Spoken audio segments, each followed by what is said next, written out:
Welcome back to the LTA. It's day 2 of playoffs, and it's match point for C9. Game number 1 was slow to start, but then fast to finish after C9 got an advantage.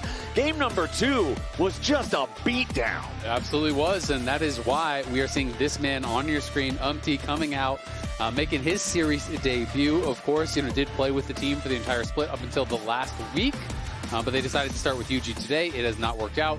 I will not say that it was, squarely on Yuuji's shoulders or anything like that. But clearly, after you get slapped around that bad in 2 games, you got to change it up. You got to do something. The question is, how good are vibes? How powerful is the change in the team going to be? Because they really need it. Every single replay player cam, head in hands, feeling the mistakes there. A lot of the plays that you see on screen in the previous game from TL, you could tell. They were feeling pressed, they were feeling desperate.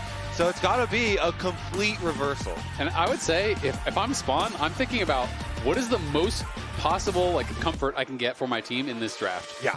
Put APA on Ziggs. I almost don't even care if it makes sense in the draft. Just get them on absolute comfort champs, because I agree with you. Looking at their faces, they were looking very dejected after a lot of those plays. You want these guys feeling comfortable. You want them feeling relaxed going into this game, because any sort of a comeback has to start here. And I feel like it has to start with a good early game, has to get a little bit of momentum that's building their confidence back up, because they just got obliterated in back-to-back games. You need something going right. If I am Reaper, if I'm an Arrow, I'm banning the comfort picks that stand No out in Ziggs their for you. mind. Exactly. I'm like, you know what? Didn't care about this in any of the other ones, but I'm slamming the ban now because I know you're desperate. I know where you go. Gotta keep that mental in the ditch. You already did the work putting it there. Now you do the work keeping it there. In your time of need, you always crawl to Ziggs. We're not going to let it happen. I mean, honestly, it is very valid, because we think about the last time they played versus Cloud9. His Ziggs was doing mega work. It stole Baron. He was 6-0. Took 3 towers in 4 minutes, I think it was. Yeah, and they would have won that second game if they didn't teleport into the Nexus turret. So, yeah, I mean, you think about these angles from both sides. So, honestly, I would be kind of disappointed if Cloud9 don't play low defense with their bans there. Yeah, I mean, if I'm remembering that game correctly, I think that APA's only death on that last Ziggs game was at the very end, right at the Nexus. Had not died up until that point. The goat is in! So, all right, we'll see if can run the barnyard on this one and bring the Team Liquid boys back to life. We have still not got to see a Game 4 of Fearless gameplay in North America, damn it! I told you guys not to be greedy. Asking for Game 5s. One at a time. Hey, you could graduate and watch LTA. That's a 2-for-1. There you go. This sign guy is vindicated, though. He's, well, we'll see if he's vindicated. If can bring the team back, then clearly the man with the sign knew something. There you go. Get him up on stage. Kobe told me to make a sign. Hey, look at Travis. Good job, Travis. I know Good that job, guy. Travis. Travis Gafford of Travis Gafford Industries. Wait, was that Bucio on the side of the screen? Wow, He's back in. All the celebs in the crowd. Wow. For those of you guys wondering why Let we're me see that bicep. The return of the LCS, but smiley face. Oh, let's keep it. Yeah. Oh, That's got to be the youngest fan in the audience today. Yeah. Getting them started early on a little bit of League of Legends action. 2 years younger than Sniper. that baby looked like it wanted some more games. Yeah. That baby looked like they wanted a TL Gonna win. have to hit Challenger next year if he wants to keep pace with Sniper, I think we all want some more games. For those of you wondering why we haven't got into the draft just yet, we're still just making sure gets set up. Obviously, you swap in a new player, has to do his tech checks, make sure all of his peripherals and settings and everything are where they need to be. So once Umpty's good to go, we'll be good to go, and we can get into this draft. We've talked a lot about how Team Liquid needs to reset, make sure that their positive mental attitude is present on the team before they even get onto the Rift. But for C9, I think it's the exact opposite. That's like a Asante copy pasta. Sure, it's got to be. I see as 4700. I know it's like a Asante. That's all I needed to know. A single letter of Korean, but I see 4700. Like Asante copy pasta. It transcends. It goes beyond language. It is a block of Korean text with a couple very specific numbers in it. Exactly. Oh, there we go. APA Ziggs. All right, there's the card right there. C9 have not banned it yet. Oh boy. And Team Liquid, they got first pick. They can just slam the Ziggs if they want. Cloud9 are on red side, so it's a little bit more pinched, but come on.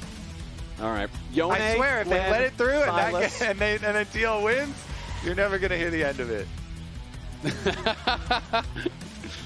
So what's happening is League of Legends, we're playing best of 5, Cloud9 Team Liquid, top of the LTA. Should be a marquee matchup here, and we're going to go to 4 games at least, for sure. Okay, so available. They banned the Yeon Lucian instead. I feel like that is also a comfort pick. Like, it's not That's iconic dangerous, to the level of the APA Ziggs, but it is one of Yeon's flashiest champions.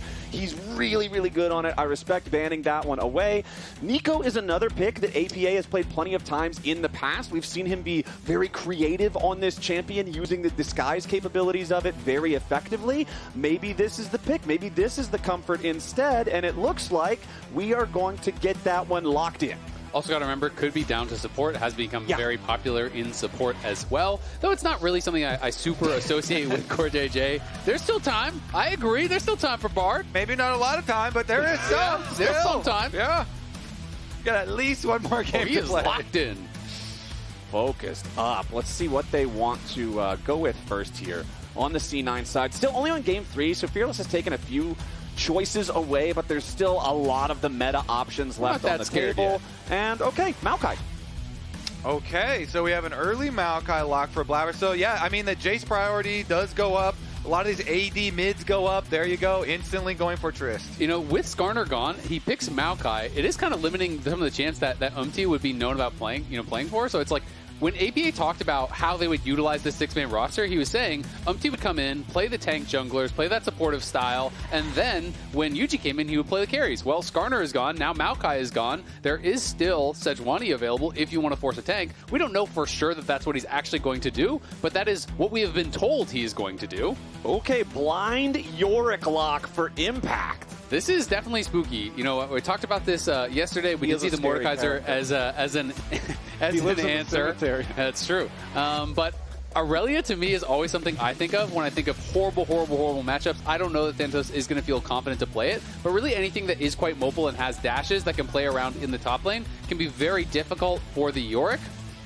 I love pairing it with a Nocturne because Yorick's always trying to split push, and so you get your Nocturne to cover it, so you can cover. Some of these matchups you're talking about are so risky if you get camped by jungle, and if they do kill it. So I really actually like that Nocturne lock-in for Umpty for Team Liquid. Nice kind of answer. Plus, they're keeping the Neeko as the flex. A lot of playmaking there. This is the exact same matchup as they had last time when they played, where Thanatos Flame Horizoned him. So it definitely did not go well for Impact last time, and it looked to me like Impact hadn't really gotten enough games on the champ to super understand some of the kind of little small details about, controlling the maiden and things like this. And so Thanatos has it up and available. He's going to go right back to it, and we'll see if Impact can run back this same matchup and do better than last time. And I mean, we talked about it earlier in the series about how Thanatos does have this pool of champions and he really likes playing, and a lot of them are very meta picks, and Gnar is one of them. This guy knows how to pilot this champion very skillfully. As we jump into the second half of the bans, and Orianna will be the first one here for C9, so they're saying that they do think that Neeko probably going down to the support role for CoreJJ, targeting the mid lane pool for APA instead, as Team Liquid will ban out the Ziggs themselves. Yeah, I mean, it's because they see the Tristana, AD mid, and you're like, well, Maokai's not always enough magic damage, so they probably, or could, look for some more magic damage from their bottom side of the map. So that's why, they themselves ban the Ziggs. As funny as it is to see a TL Ziggs ban, it is justified. When I do that, I'm just blaming my teammates. I'm saying, I've seen you play that, and I don't want to see that again. Oh, yeah, we can't afford to have this on the team today. Yeah, exactly. Kai'Sa going to be taken away here from Yeon. Of course, again, makes sense. You're showing a lot of dive here with the Neeko, with the Nocturne. Kai'Sa would be an AD that would pair really well alongside that. Okay, let's see what our last ban here for TL is. Do they want to focus something else? It might be an AP threat down in the bot lane. No, they're just going to go with one of those threats that armor or not can bulldoze through you if the ulti setup is there. So Misfortune and Ziggs, your second half bans from TL, Orianna and Kai'Sa from C9, and they are going to lock in the Senna for the infinity scaling. Something I also really like about Senna is you talked about Nocturne, the ability to attack at the side lanes. Senna doesn't need to be able to see on the map because you can ping where the Nocturne is ulting. You can Senna ult across map even during that Nocturne ult to help out your Gnar if he's getting attacked in the side lane. So I think it's actually a really good pick. And some of the most common pairings are things like the Nautilus, which is still up and available. Hasn't actually been played thus far, isn't banned out. So you can easily get a strong support pairing there too. And I do really like the Senna. I mean, especially because you're pairing it with the Tristana, like it needs some sort of high DPS with it. It is kind of like more poke until you get a ridiculous amount of souls. Yeah, I mean, I like the Nautilus. I like these engage picks with the Senna. You could also do a Blitzcrank, another engage support with Maokai, and have that combo. The classic Maokai ultimates and hooks to pull people in. I will say I like Blitz as a pairing, but against the Yorick, the Yorick with all this crap in front and Neeko clone and stuff, it's like there's so much stuff that is just gonna block your skill shots, man. Yorick Mori, infamous purveyor of crap on summoners. It's like when you play against the Fury and you're trying to hit skill shots and the dogs are blocking everything. I feel you. There's a whole zoo out there, man. I get what you mean. You're correct. Yeah. There's a lot of crap on my screen. I don't want to hook any of it. Accurate description. Until they do go with the Nautilus, the point and click ultimate can go under. It goes past the crap. It goes under all the crap. The depth charge can defeat the power of crap that Team Liquid can summon through the Yorick. So, okay, we've got the Senna Nautilus duo down there in the bottom lane. Maokai and Nautilus, powerful engage. Over on the other side, I really got my eyes on Umpty on the Nocturne in this one. We've already talked about how he needs to come in here, and hopefully that's a mental reset for TL to bounce back after that rough game 2. But also, the pressure's on for him. Non-subscribers, we'll see you in 30 seconds. But for everybody else, the Nocturne ulti, we always talk about this character. Your first ult on Nocturne, you need that to be impactful. The cooldown is so long, and it becomes so difficult to affect the map if you mess it up. Yeah, absolutely. I mean, I'm definitely going to be looking at Umpty, especially coming in a series like this where it's match point. He hasn't played League today, right? Like, that is actually a really big deal, right? This is his first game, and it's an elimination. So, we talk about game number 1 in the series is often slower. People kind of work out those jitters, have that time to really kind of ease themselves into the series. He doesn't get that luxury, and that is going to be very, very important. I also really have got to keep my eyes on Impact here in this top lane because he played this exact same matchup. He got clapped in it last time. Yes, I think that was the Ziggs game where they kind of almost won anyway. But it's one of those things where he has to show that he can make this Yorick worthwhile because Yorick is not a team fighter. Like, you have to win your 1v1. You just have to, or you don't really contribute much to the game whatsoever. Well, we'll see. How heavy is Impact's shovel this game? Is this a concussion causer in the top lane? Because it's going to need to be. He's got a nice skin for it. Nice little chroma down there. So that's at least Kobe's giving him a check so far. Good start. You gotta look good to play good. You know? Exactly. Yeah. All right. So let's see. Starts with the right skin. What do we get here at level 1? Loki gonna walk right into the brush, but he's got the rocket jumps right back out. Yes, the clock has moved far forward enough that he can't go back to base, get the recall, get the full heal, but because he has the rocket jump, he doesn't take an absurd amount of damage. Yeah, he doesn't take a huge amount of damage, doesn't lose his summoner, doesn't lose his life, but you are now starting W level 1, so you're gonna have to lose the push there, and he is down a couple hundred health, right? So it's minus a potion in a bit, so APA gonna be pretty happy about it, even though it doesn't result in any sort of a big kill. That being said, APA did start E there to try to actually lock him down, so it's not as big of an advantage as it normally would be. And I think for me, so far, Loki has been my front runner for player of the series so far in this series, so we'll see if APA can step up and answer him. But right now, we've got Kangas standing by for an interview with Team Liquid coach Spawn. Thank you very much. I'm here with Spawn. Spawn, the big story has been Yuuji versus Umpty. Now we have Umpty in for game number 3. I want to get your thoughts on it. Yeah, I mean, there's just a couple of junglers up that Umpty's really good at the moment, like very high priority on Nocturne, Maokai, Sejuani at this stage of the draft. I think there's a Umpty specialist champion, so it makes sense to play him. I mean, that was the big idea behind the 6-man roster, was that you can utilize those champ pools. How prepped were you coming into the series that this is something that you'd be pulling out? Yeah, absolutely. I mean, every single game this week, actually, we opened scrims with Yuuji 1-2 and Umpty 3, regardless of results. So this is pretty much how we thought the series was going to go. So that's what we thought. All right, cool. How confident? Can you give everybody at home something to believe in? We want a game 4. We haven't had a game 4 in Best of 5 Fearless yet. Do you think this is the one? I mean, I hope it's a 1. We've got to start somewhere, right? We've got a pretty big hole that we dug ourselves into. So let's see if we can force a game 4. All right, well, Team Liquid fans will be cheering for you. That's it from us. Back to the casters. As far as Umpty Nocturne does go, I expect him to go with the standard Stride Breaker Nocturne build, but it is worth mentioning that there is a new solo queue build I've been seeing a lot where people actually take the Inspiration Tree second for Triple Tonic, and they do an 8-camp clear, sell off the Triple Tonic, so you have enough for a BF Sword on first back, and then you can actually do first item Yuntao. But, of course, expect him to go with the Stridebreaker build, as we said, because he has not gone utility tree, just has gone the standard ultimate hunter here for Nocturne, and standard full clear for Nocturne. So he might actually go for a little bit of a scuffle around the first crab, as Maokai will join up. Yeah, Blaber's going to start up the crab and immediately secure it with the Smite Bramble Smash combo before Umpty can move in and steal it away. Generally, when you look at a jungler 1v1, you expect Nocturne to smack Maokai around, so Blaber, nice job there securing what he needs and getting out, as Vulcan's on the losing side of a trade with Yeon and Core down here in the bot lane. Yeah, and you can see Blaber is actually moving over towards this other scuttle, so he's considering just contesting both. He has his Smite, so he has another charge of Smite available here. Either that or it was Umpty's Smite on the previous one, so he's ready to go, and he's going to actually double scuttle, so going to be feeling really good. Meanwhile, bottom lane, the 2v2 keeps on going. Blaber secures that topside crab. Vulcan gets ignited, uses his own heal in response, so support non-flash summoners used on both sides. This is just going exceptionally well for Blaber. I mean, Maokai Q is very OP, but still, getting both scuttles here, back into his reverse clear. Talk about 8 camp clears. He's going to get a 9 camp clear for his first clear. This is amazing for the Maokai. Yeah, I mean, his first base, he's going to have like 1,300 gold, and we are assuming he's going to go AP. He would be solo AP, so is going to be, really accelerating that clear. And look at what we got here today. C9 in their disastrous loss last week against FlyQuest. Score looked like that. Thanatos tries to flash away from Impact, who flashes first. Unless you flash first on the Gnar, as soon as he starts swinging that shovel, it buffers through and you're dead. Impact with the solo kill for the first time this split. You were asking how heavy is that shovel? It's looking pretty big. Gets him right over the head there. Takes down Thanatos, gets the flash as well. Barely had enough mana for that final Q and is able to finish him off. I said he had to win lane. You called it out. That's his first solo kill of the split. First regular season in his career. He didn't get one.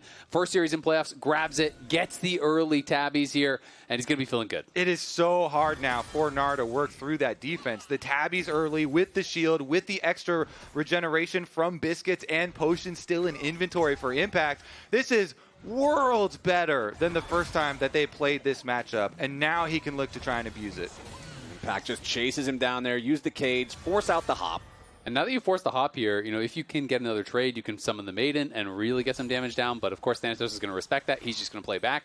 But this Prio does earn them the Dragon here. Umpty is over on it. Blaber is moving in the area, but without Prio bot, without Prio mid, there's no real chance I think he fully commits to this. Yeah, this is total TL control over the bot side river. Blaber's still hanging around. Maybe he tries to chuck a sapling in there, but as long as Umpty has Smite, this one should be... That made me nervous. Okay, that made me nervous. That was way too close for what it should have been. But that is now 3 out of 3 games that Team Liquid gets the first Drake. If you early smite and no one's around to see it, he was right there. Did you early smite? He was watching. Yeah, he saw it. We saw it. They saw it. A lot of people saw it. Okay. Thanatos finds a nice usage of the Gnar ulti there onto Impact to scoop him into the turret range, find some quick trades on him, hits him with a wallop yet again, crunch forward, and a Q straight to the face. Now Umpty's going to die for free in the follow-up. Team Liquid. Oh, no! Double kill over to Thanatos after the early solo death, as Zven and Vulcan now have to continue trying to disengage up here in the top lane. APA is coming up to try to join. At least they're going to force the flash out of Vulcan, but you're only getting a flash from C9 when C9 got 2 kills in the bottom lane. I mean, that is so rough, and it's a 160-second cooldown on the Maiden that only starts after it dies. And he summoned it as he was losing that fight, so not only do you lose your advantage in the side lane, now you have well over 2 minutes where you can't pressure the Gnar whatsoever, and just like that, his lead is gone, and he's at a huge deficit. So if you early smite and thousands of people see it, then you and your top laner instantly die. Yeah, that's the punishment. That's what we've learned. But it's very severe consequences. But honestly, it's like this 1v1 is very important, but also the Maokai being level 6, Blaber's lead really does matter in the chase down. Starting out though, Killed himself Thanatos, for the cannon. Worth. Got it. there you Plus go. 1. I mean, yeah, it's right in front of the turret, so Thanatos even got him into range for a tower shot. Yeah. Then, you, as you say, you sudden the Maiden, so then really bad afterwards there too. But then Blaber here, really nice. Q flashes over him and has the ultimate because of his previous level 6, and so they get the double kill back over to Thanatos. So even though you got the solo for Impact, your glory days are so short-lived as you immediately got shut down there. Yeah, it's like you're going on your victory lap and you trip and fall and roll your ankle, and it's tough. That's a rough one there, but at least it looks like Team Liquid is going to control the neutrals early on in this one on both sides of the Rift once more. They've already got all 3 of the Void Grubs. Yeah, and something else we haven't checked in on, obviously, is the fact that Yeon, early call here, he's playing the Zeri, scales incredibly well itself, and is up, a little bit of gold there, about 300 in the advantage right now before having actually cashed that call in. APA obviously doing fine in the mid lane there against Loki. So things, definitely not out of control by any means yet for TL, but it's definitely a bit of a sinking feeling when you start to fall behind in the 1v1 as Yorick. Yep. Yeah, this is a bit of a tough one right now. Hey, they are even on flowers, 1-to-1 on flower petals. Huge. Here, nice and early. I love the search around for the screen for something here. I am doing my due diligence, looking for these different elements of the game of League of Legends, Mr. Kobe. We've got a 1-to-1. We've got a good tie here. Thanatos does not have a lot of Gnar bar to try to jump in, but C9 is bringing the whole team down here bottom lane for a bit of a party. Umpty is going to see Vulcan lurking there in the jungle, and with that bit of vision, that means that C9's plan is found out. Team Liquid can take a defensive position, but Thanatos teleports up into the top lane to get some free pressure. Exactly. Impact did not have his TP, and he got delayed a number of times there as C9 was stepping forward, so should be able to get up there to collect most of this wave, but will still lose a little bit of farm and a play potentially if Thanatos wants to play for it. He's not going to be greedy, though. He will reset because he didn't base before TPing top, so wants to spend that gold and just keep his pressure on the map. I want to point out Blaber here on the Maokai, hovering around because they know that Umpty's on bottom side with Nocturne already. They've got good wards, inside the Krug camp, up towards the top of Raptors too, and so he's done such a good job on this Maokai, following, mirroring this Nocturne, as well as even staying above him a slight bit in camps. And I mean, we heard from the interview with Spawn that he was talking about how, Maokai, Nocturne, Sejuani, these types of champions that are still up. This is Umpty's wheelhouse, so they're happy to bring Umpty in right now.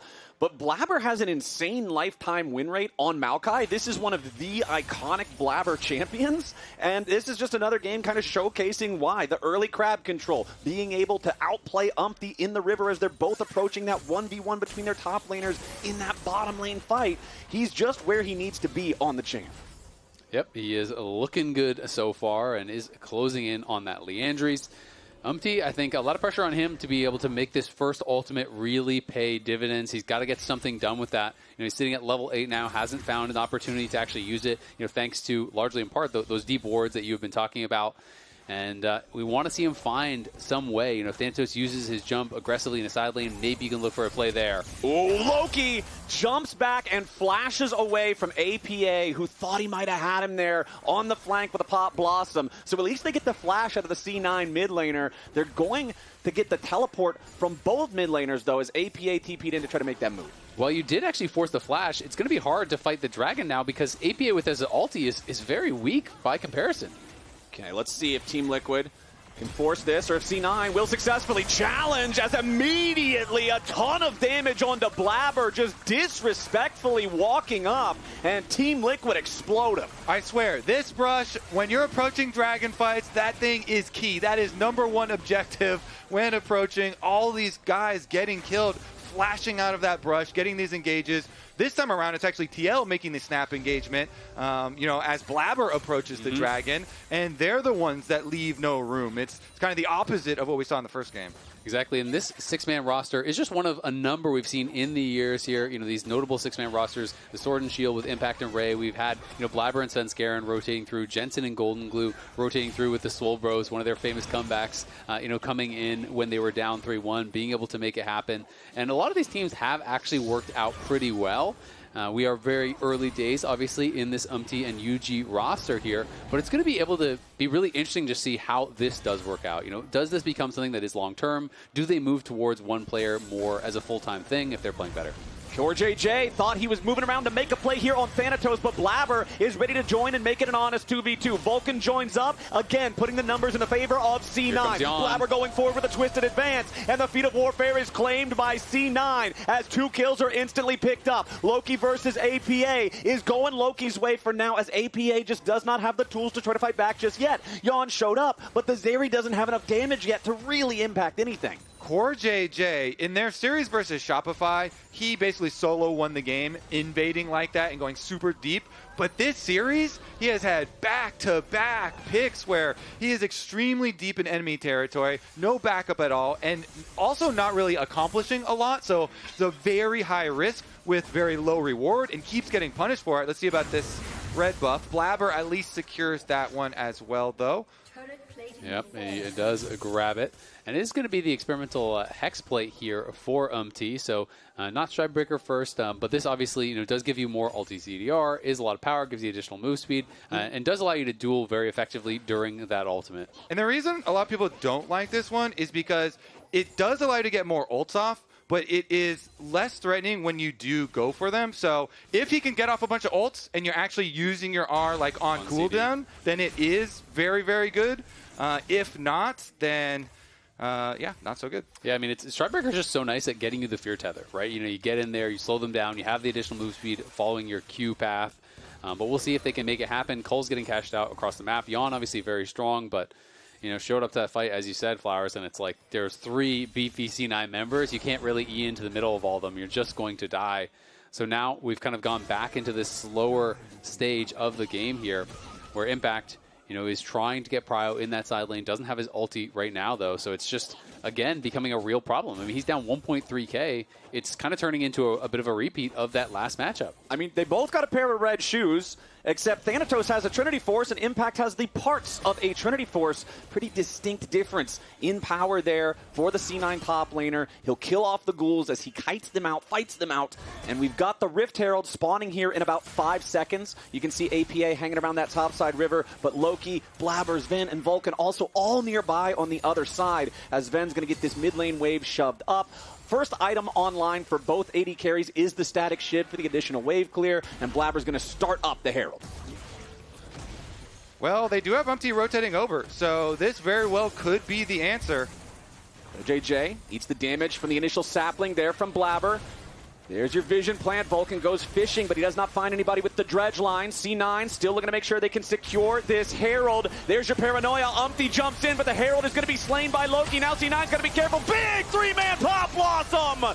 Team Liquid finally finds what they're looking for as Zven, Vulcan, and Thanatos all got to try to get away. Thanatos teleported to join the fight, but C9 still lost it. Now Impact gets to slam the bottom lane tier 1 turret. They lost everything. Not only do they lose that fight, but Thanatos got his teleport off as the Nocturne ultimate was procced, so they also lose bottom lane. That is an absolute catastrophe for Cloud9. TL reaps so many rewards. They win the entire map in that sequence. And they get feats off of that first tower that Impact is grabbing, so that was so big and actually closing the gap a little bit down there. Impact now at least gets his Triforce. This is huge for TL. They're going to be able to get the top tier 1 as well. They're opening up a pretty big gold lead, and look at where the gold is mostly at. It's on Yeon, it's on the Zeri. He's going to be very, very powerful at this point. Will easily have his 2 items when he goes back to base here, you have to think. And we can watch this one more time. You're thinking, okay, with this teleport coming in for Thanatos, it could go really well for Cloud9, but they just go right in. They're able to get this massive pop blossom on multiple members. They couldn't really see the approach because of the Nocturne ultimate. It buys so much space for Yeon, so TL just flood in and wipe C9 off the map. That was so beautiful from UMT and APA. As you say, with the cover of darkness, he slips in. APA got the ult into the double root as well on both of them, into the fear. They win the fight before this mini Gnar even arrives, and then when the mini Gnar arrives, you're not scared of that thing at all. So 2 towers, plus the fight, plus the Herald. Team Liquid, well, kill the Herald, at least. Dragon being started up by Cloud9.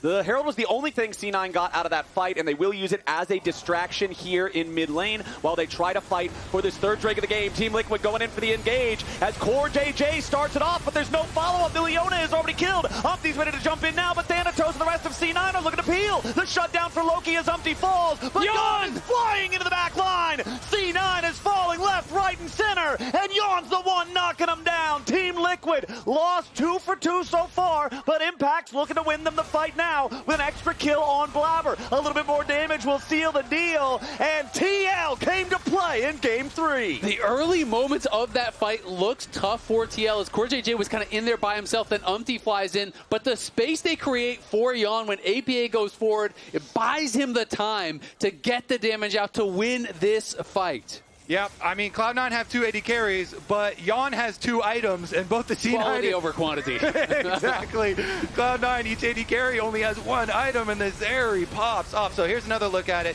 As they go for the initial engage, it does kill CoreJJ. Then the Nocturne ultimate into the follow-up. APA locks up the front line, and Yeon is able to chain through all of them, pushing them all off. Impact then chasing Blaber down on the other side of the screen, and that should be TL as well, picking up that 3rd dragon in the aftermath. So they are keeping that dragon stacking alive. They are keeping that dragon soul very early into this game.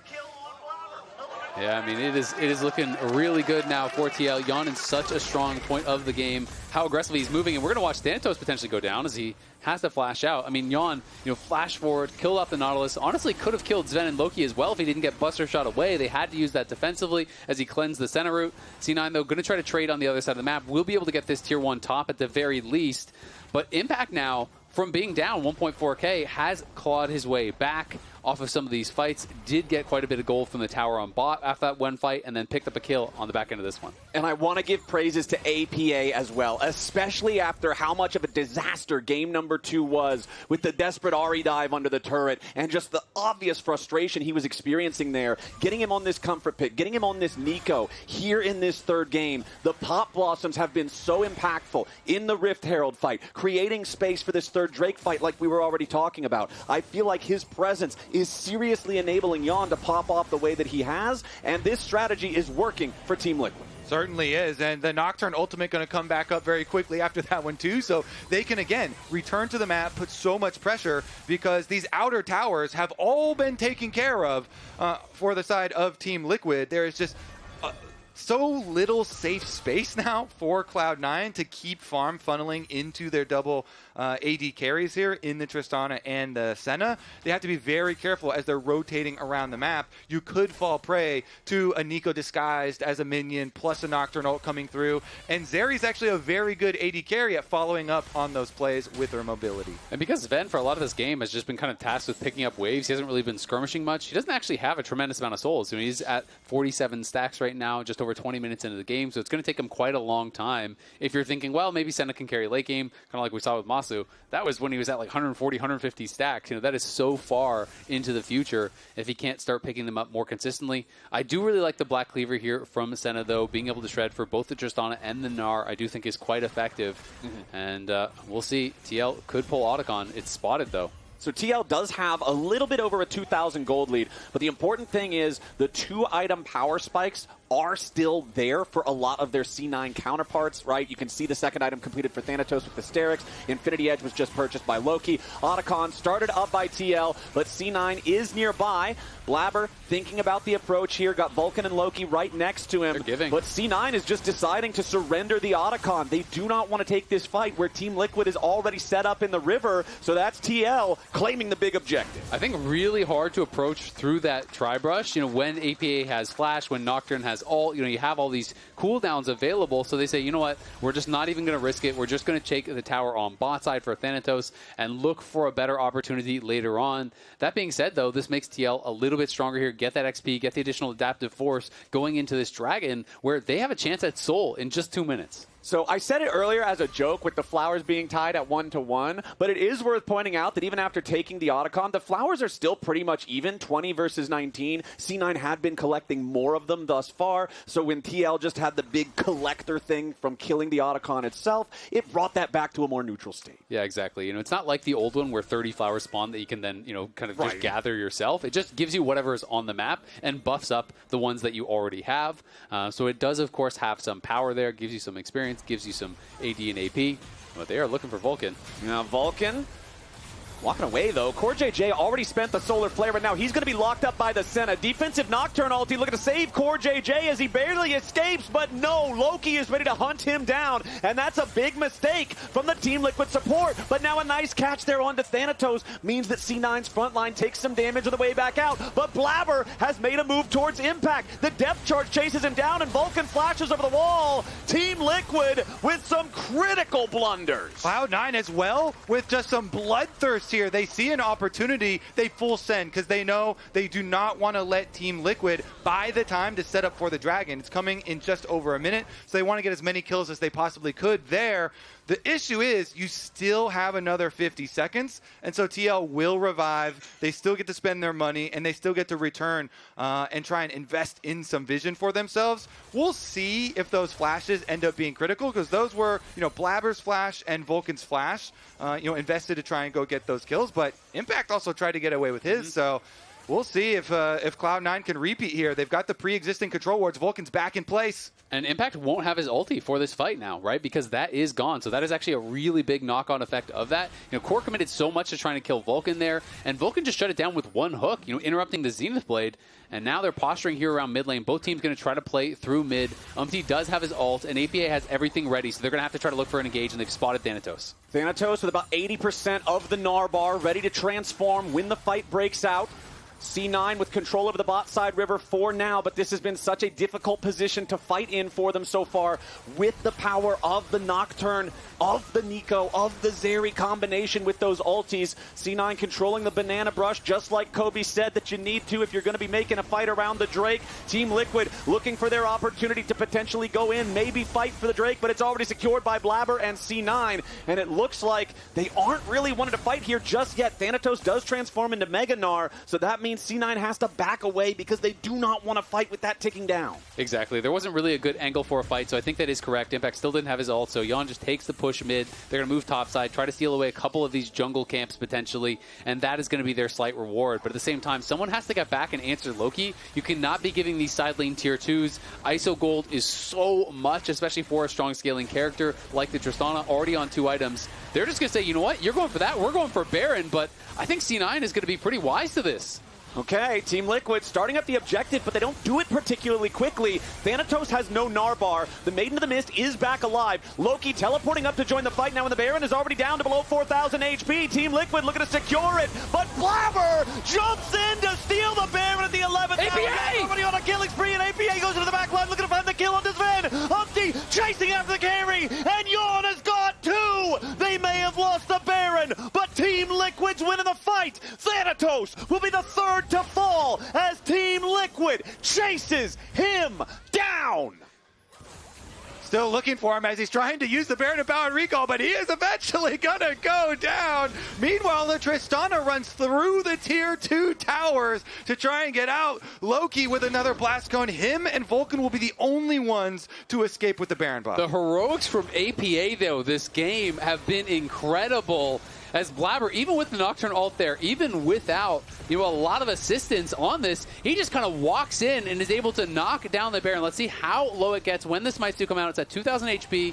When do they go for the burst? There's the W forward to get in range, and then Q, smite, both of them coming out at the same time. Both junglers using their smite, but Blaber does secure. But this engage from APA is what saves it from being an unmitigated disaster. They buy the space. Yeon finds an angle to just slide past Thanatos and get right in the back line. And then Loki actually used his ultimate on Tristana to knock Umpty away from him, but he knocked 2 people right next to Zven then. And then they just assassinated Zven as Yeon jumped over the wall to follow through there too. So they were able to take down the other carry.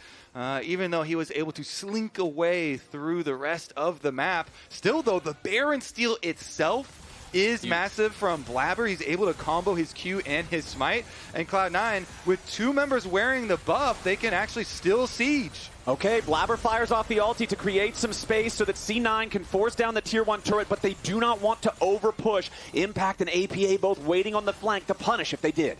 Yeah, Yeon bought his Vamp Scepter after completing his first 2 items, but then had so much gold that he decides, you know what, I'm just going to sit on the Vamp. I don't need a BT right now. Go straight towards that IE. So Zeri is fully online at this point. A 3,000 gold advantage over Zven right now, who still only has that 65 soul mark, is not going to be that super carry threat for a very long time. As long as TL can make sure Yeon is hitting and create space for him, the rest almost doesn't even matter. Like, they just have to enable this guy, and he can solo win you fights. All right, only 30 seconds left on the Baron. You can see only plus 600 on your Red Bull Baron power play here for C9. The default is 1500 just when you take the objective itself, but that's what happens when you immediately get slammed in the fight right after securing the objective. And Azael, the way that you worded it earlier, I think was accurate, that APA saved that fight from being a disaster for Team Liquid, but at the same time, Blaber saved it from being a total disaster for C9, because if TL got the 3 kills and they won the Smite fight, all of a sudden it's a Team Liquid bulldozer heading straight for the C9 structure. Yeah, exactly. They would pick up so many advantages off of that. So Blaber with a game-changing play, and C9 trying to reclaim some vision here, but there are multiple members in that side brush. Death brush for TL. Doesn't catch anyone yet. Okay, Umpty and APA will just take their exit here. Core and Yeon both hanging out nearby as Impact is going to be marching down mid lane. They're getting set up. You can see the recalls happening right now. They want to be ready to make whatever purchases they can and then show up for the Drake. This is Seoul if Team Liquid takes it.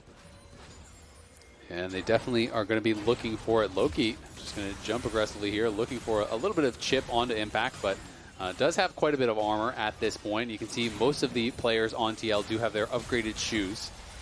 Yeah, Team Liquid not going to take a ton of damage there from that Trist just yet. Although Loki does have 3 fully completed items, one of them is not Lord Dominic's Regards, so it is more difficult to punch through these tankier frontliners of TL. C9, though, they know that there's 10 seconds left on the Drake. They want to have control over the pit, control over the banana brush. Their control ward is going to be removed by TL in the mid lane side brush now, as immediately the Scuttle Crab is secured. The vision blasting out shows them where TL is. APA off to the side there. C9's got to keep an eye on him if they want to be able to have a chance here in the fight. As Blaber fires off the ulti, the Dragon's not dead yet. It's going to be secured by Blaber now, but Yeon is not in the fight any longer. C9 scrambling to try to get away as Team Liquid is looking to take another fight. Damage over the wall from Zven, though. Finds the kill to APA, but TL still winning for now. Thanatos with the hero moves over the wall, but he can't find Yeon. He gets him with the Q.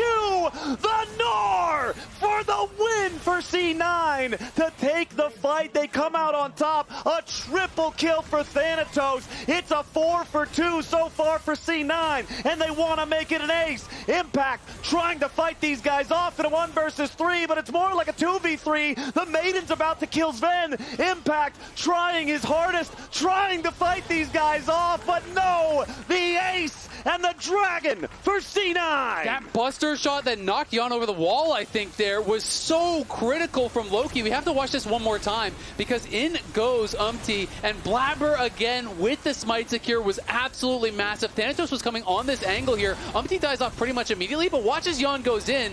He just gets sent back over the wall here. That buster shot pushed him out of the fight and meant he was not a big contributor. So as he re-enters, Thanatos is able to find him. And that was just as Loki got burst down. With his dying breaths, he kicks the other carry out of the fight, and Thanatos then has room to work with. The Gnar cleans up.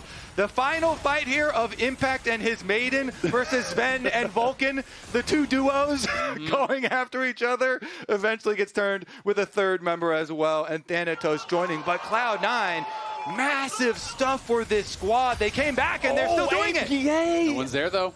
Nobody is there. That's APA Baron. gets picked off. That is a 50-second death timer. He had just used his teleport as well, so even if he comes back to life, he's got to hoof it all the way over here. I think their only hope is that Thanatos also has no GP. He got kind of chunked, so they're thinking maybe APA has them low enough that we can fight. Okay, Vulcan dredge lining away from TL. The 4-man approach towards C9, who have already got the Baron, down to about half HP. No Blaber flashing forward to follow his own ulti, as immediately Cloud9 are ready to send it. Thanatos into the back line, going after Yeon, stuns him up here with the wall of the lightning crash. Yeon tries to run, but Loki hunts him down. C9, clean ace. Huge stuff from them. They knew since they got the pick and they still had Maokai ultimate, they just start up the Baron with all intention to turn off of it. That ace is going to lead them right into the base. They're trying to potentially look for an end here. They're not even going for the Baron. It's only APA that's going to be respawning. Long timers on everyone else. They got that kill. Are they going to be able to take the series here? And you can see them using Vulcan and Blaber to tank the turret instead of losing the potential minion wave. As long as they have the minions, they can keep going forward. 10 seconds on CoreJJ, 15 on Umpty and Yeon. C9 continue their push towards the Nexus turret. APA goes in for the Pop Blossom, looking to clear out the wave, but the ace is there for C9. They've still got a couple of minions left. CoreJJ trying to throw everything at him to stop this push, but C9 will not be here. Umpty can't do enough damage into the back just yet, and C9 3-0 Team Liquid.